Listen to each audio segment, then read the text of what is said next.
Hai para pemakan nasi, Bang Pragos di sini. Pada kesempatan kali ini, saya akan merangkum sebuah film gelut-gelutan yang berjudul The Iceman yang dirilis pada tahun 2014. Film ini mengisahkan sosok pendekar dari zaman 400 tahun yang lalu silam yang kembali bangkit di zaman sekarang. Bagaimana ceritanya? Apakah mereka bisa menyelesaikan diri pada zaman sekarang? Nah, daripada penasaran, lebih baik kita langsung simak alur ceritanya. Cerita berawal dari kota Hong Kong tepat pada tahun 2013. Terdapat truk sedang membawa 3 tabung yang masing-masing berisi manusia yang sebelumnya telah ditemukan dari gunung es. Namun tiba-tiba mobil tersebut mengalami kerusakan mesin dan menabrak pembatas jalan. Dan kemudian mobil tersebut jatuh menimpa rumah kakek tua yang bernama Pang. Akibat kecelakaan itu, ketiga manusia yang berpakaian kuno dan berambut panjang terbebas dari tabung. Mereka adalah Ying, Shao, dan Neihu. Saat He Ying tersadar, ia melihat sebuah mobil dan ia pun mengejarnya. Dan sesampainya di jalan, He Ying pun kehilangan jejak. Dan ia bingung dan sampai terjatuh tepat di atas bus yang melintas. He Ying bingung karena suasana di sekitarnya sangatlah berbeda dari apa yang ia lihat sebelumnya. Flashback 400 tahun yang lalu, pada masa dinasti Ming, ternyata He Ying sudah pernah hidup di zaman tersebut. Ia adalah seorang perwira dinasti Ming. Pada saat itu, He Ying dipercayai oleh biksu sakti untuk melakukan tugas, yaitu menyerahkan sebuah benda keramat kepada kaisar dinasti Ming. Benda itu bernama Linga. Selain Linga, ada juga sebuah mantra rahasia yang berfungsi untuk mengaktifkan roda waktu emas. Alat tersebut bisa membawa siapapun ke masa lalu, dan alat ini hanya bisa digunakan 3 kali. Konon dulu pernah ada 2 orang yang telah menggunakannya. Jadi kini tinggal 1 lagi. He Ying pun berjanji kepada biksu sakti untuk menyimpan Linga dan mantra rahasianya, karena yang boleh menggunakannya hanyalah sang kaisar Ming. Scan kembali ke masa kini, terlihat Shao dan juga terbebas dari tabung. Shao bertemu dengan sekelompok pencuri besi jalanan. Shao yang terlihat kelaparan pun diberinya makan. Polisi yang mengetahui aksi pencurian tersebut langsung mengejar para pencuri besi itu dan terjadilah hantam-hantaman. Karena kerusuhan tersebut, makanan Shao jadi tumpah dan membuat Shao marah kepada polisi itu. Alhasil Shao menghabisi polisi itu. Tak lama kemudian, Neihu muncul di hadapan Shao dan membantu Shao untuk menghabisi para polisi. Mengetahui Shao dan Neihu hebat, para komplotan pencuri tersebut pun bergabung dengan keduanya. Sementara itu, He Ying tersesat di sebuah festival perayaan Halloween yang terletak di tengah kota. He Ying bertemu wanita bernama Mai, yang saat itu si Mai sedang mabuk parah. Mai kemudian mengajak He Ying untuk bergabung bersama teman-teman lainnya. Saat itulah He Ying tersadar bahwa saat ini dia berada pada tahun 2013. Dan ia telah tertidur selama 400 tahun. Tak hanya itu, He Ying juga terkejut bahwa dinasti Ming telah runtuh dan negaranya sekarang telah berubah. He Ying pun merasa bersalah karena ia tidak bisa mempertahankan kerajaannya. Di pagi harinya, saat Mai dan teman-teman lainnya tersadar dari mabuknya, ia melihat He Ying berada di atap rumah. Ia terheran-heran dengan kelakuan He Ying. Kemudian He Ying melihat seseorang yang cukup mirip dengan orang yang pernah menfitnahnya pada zaman dinasti Ming. He Ying pun menyerangnya, namun ternyata orang tersebut adalah teman Mai yang bernama Slender. Scan kemudian memperlihatkan kilas balik masa lalu saat He Ying menjabat sebagai jenderal. Ia dituduh bekerja sama dengan perompak Jepang. Ia juga dituduh membunuh 76 orang di Kementerian Hukum. Mendengar itu semua, prajurit termasuk saudaranya yaitu Shao dan Neihu pun mengungkapkan rasa kekecewaannya terhadap He Ying karena telah bekerja sama dengan negara musuh yaitu Jepang. Karena rasa kekecewaannya itu, Shao bahkan memotong jempolnya sebagai balas budinya karena ia telah diajari ilmu berpedang oleh He Ying. Dan Shao berkata bahwa persahabatannya telah berakhir. Namun karena He Ying merasa tidak bersalah, ia pun melakukan perlawanan kepada pasukan kaisar. Di tengah pertarungan tersebut, longsor es pun terjadi dan banyak menimbun para prajurit yang sedang bertarung. Melihat kejadian itu, He Ying pun kabur untuk menyelamatkan diri menggunakan perisai. Shao dan Neihu sebagai pasukan kaisar, ia mengejar He Ying. Namun naas ketiganya mereka terkubur oleh salju dan membeku sampai saat ini. Entah bagaimana mereka bisa kembali terbangun dari masa kini. Di sisi lain, yaitu masa sekarang, ada seseorang bernama Chong, yaitu orang yang bertanggung jawab atas penemuan He Ying, Shao, dan Neihu. Ia sedang menemui bawahannya yang bernama Tang.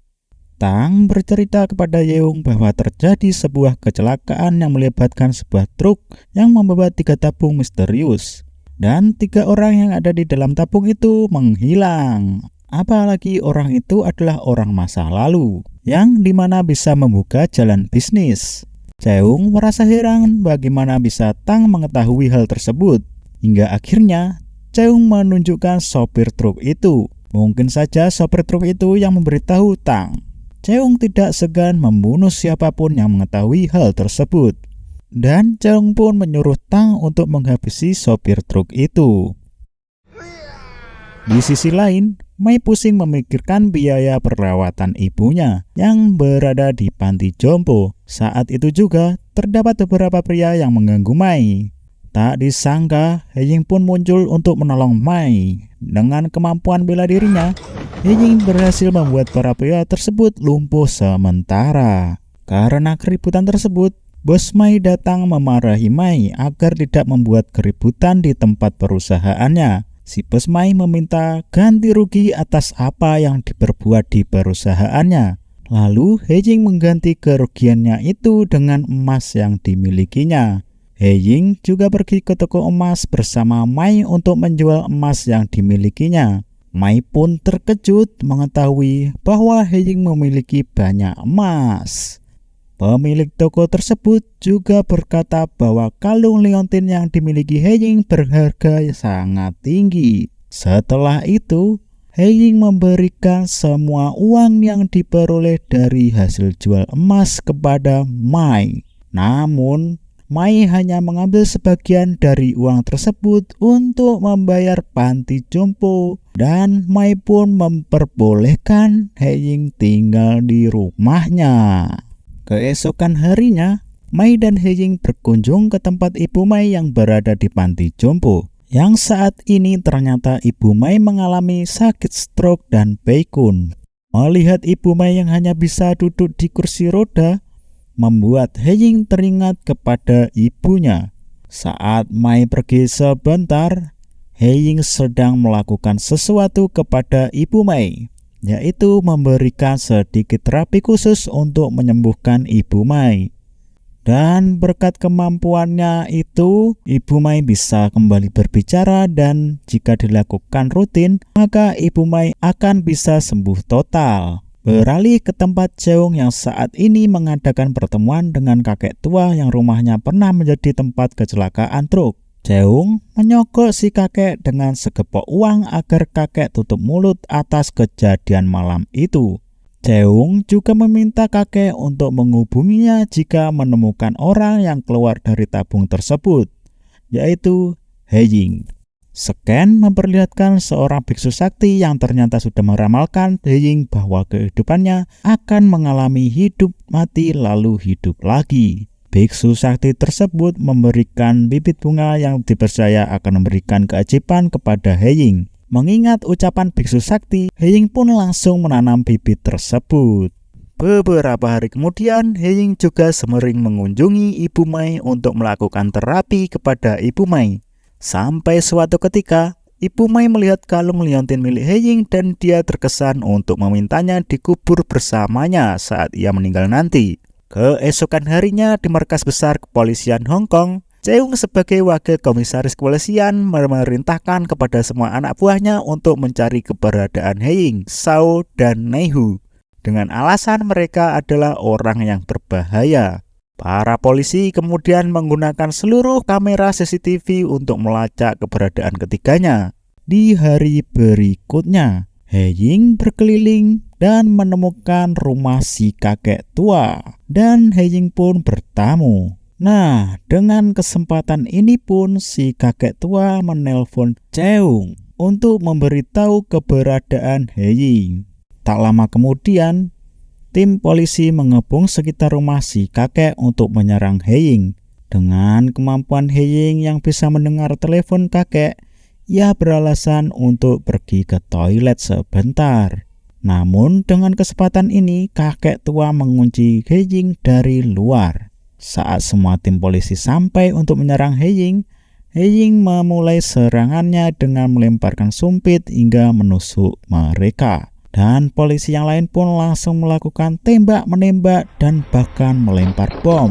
Tak ada tanda-tanda keberadaan Ying, polisi pun langsung masuk ke rumah kakek tua itu. Sampai ke toilet, polisi pun membuka toilet itu. Tiba-tiba toilet pun meledak. Karena tidak muat menampung kotoran Heying. Di saat itulah Heying kabur dengan merayap di tebing dan lolos dari kepungan para polisi tersebut. Sesampainya di apartemen Mai, ia mencoba untuk mencari siapa yang terlibat dalam kasusnya tersebut.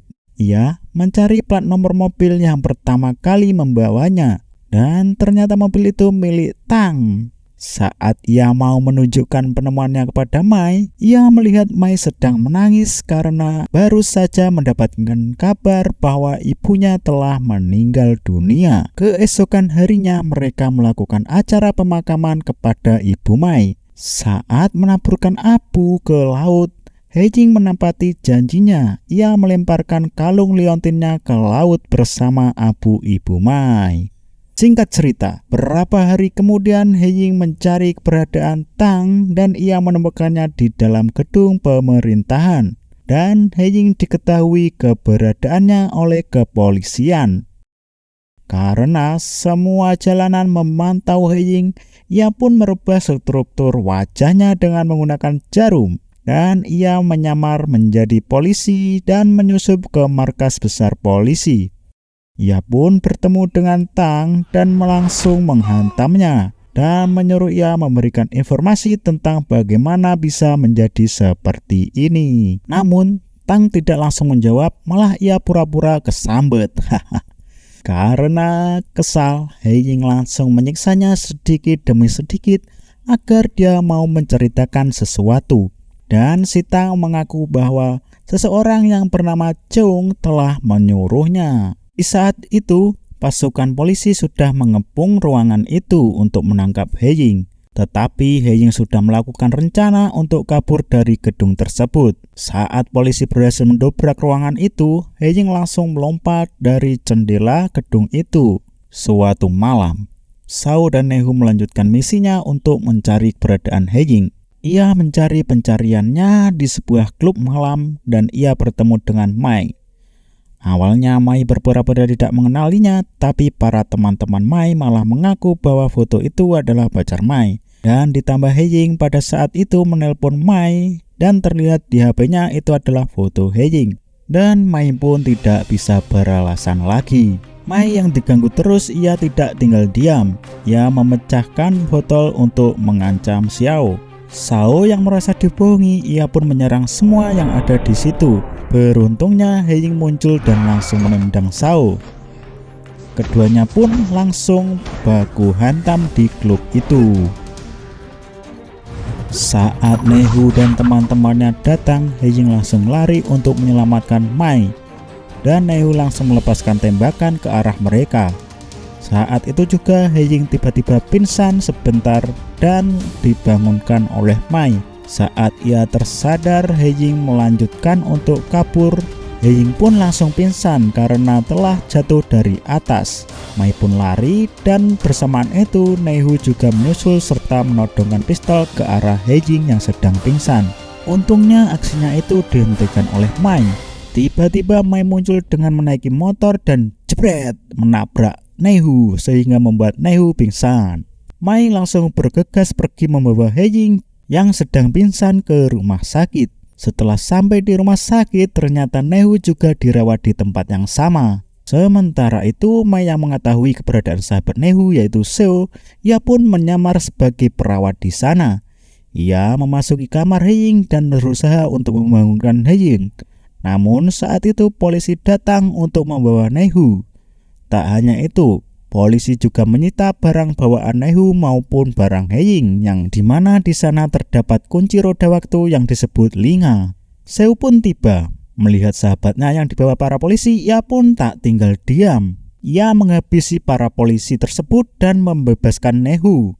Beralih ke Heying. Mai pun berhasil membangunkan Heying. Saat Heying sadar, ia menanyakan linganya yang telah hilang. Mai pun memberitahu Heying bahwa barang tersebut telah dibawa para polisi. Mereka pun langsung mengejar para polisi tersebut. Nehu dan Sao mengetahui keberadaan Heying dan mereka pun langsung mengejar Heying dan Mai dengan mobil box. Saat di jalan, polisi yang berada di dalam mobil melemparkan Linga ke arah mobil anak buah Chung. Dan Heying mengubah target pengejarannya ke arah anak buah itu. Sesampai di jembatan, anak buah tersebut mengacaukan jalanan dengan menembak roda mobil di belakangnya, sehingga menyebabkan kekacauan. Motor yang ditumpangi Mai dan Heying pun bertabrakan, tetapi ia selamat. Heying menemukan kuda yang kebetulan dibawa oleh salah satu truk, dan ia melanjutkan pengejarannya menggunakan kuda tersebut. Sementara Mai menolong orang-orang yang terlibat dalam kecelakaan. Heying menggunakan rantai untuk menyerang anak buah tersebut. Ia menyeretnya keluar dari mobilnya menggunakan rantai itu. Sementara itu, Sao dan Nehu mengambil senjata yang telah disita dalam truk. Dan mereka menghampiri Heying untuk bertarung. Alhasil, Heying pun kembali dan bertarung dengan mereka berdua.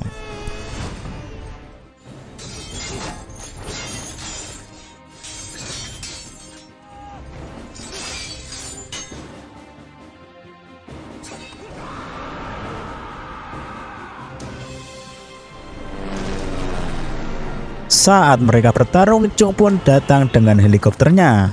Ia membawa sebuah senapan bius dan ia menembakkan bius itu kepada Heying. Karena Heying memiliki kekebalan tubuh yang sangat tinggi, bius tersebut tidak mempan kepadanya. Heying langsung melemparkan bius itu ke arah Nehu, dan Nehu pun langsung mumet dan lemas. Saat itu juga sebuah mobil terlempar ke arah Nehu, dan Heying yang masih peduli, ia pun menyelamatkan Nehu.